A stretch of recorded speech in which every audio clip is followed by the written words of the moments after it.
It was a night like any other, until the moment I heard it. A voice, clear and distinct, yet utterly alien. Not a whisper, not a murmur, but a sound that seemed to come from somewhere beyond.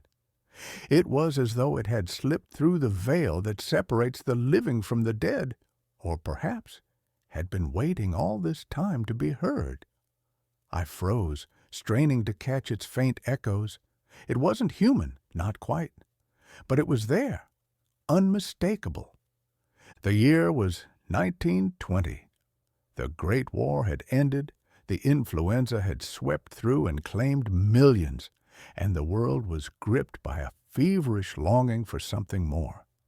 People filled their homes with candles and mediums, searching for messages from those who had passed, desperate to hear from a world they couldn't see but believed might still exist.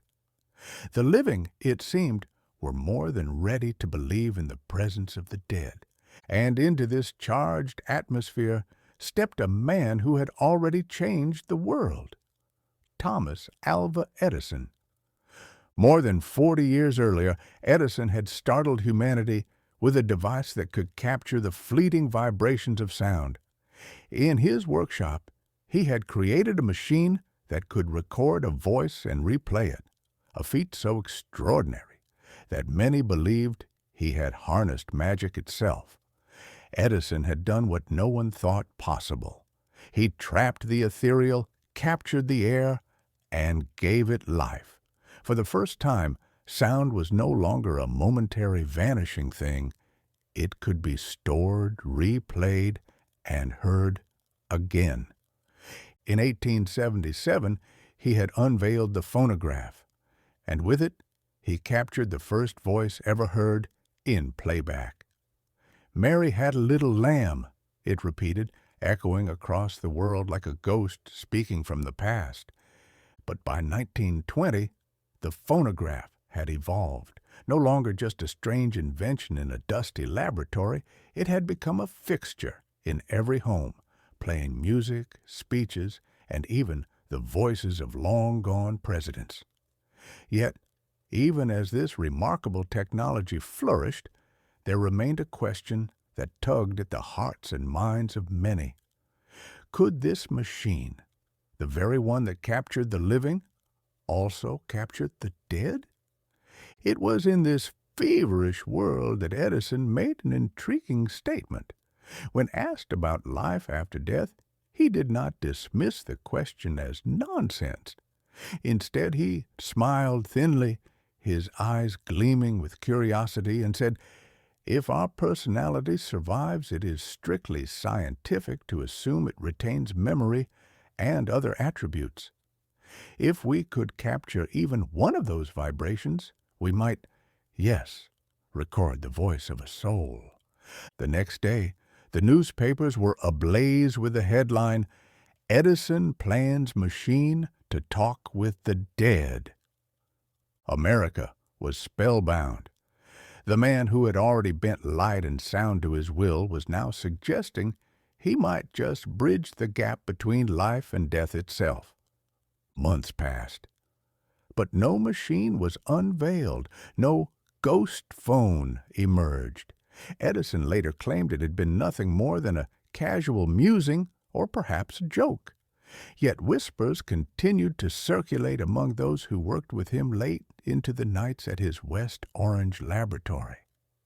There were tales of strange occurrences, of a locked cabinet, and of nights when a voice, faint and distant, could be heard through the machines.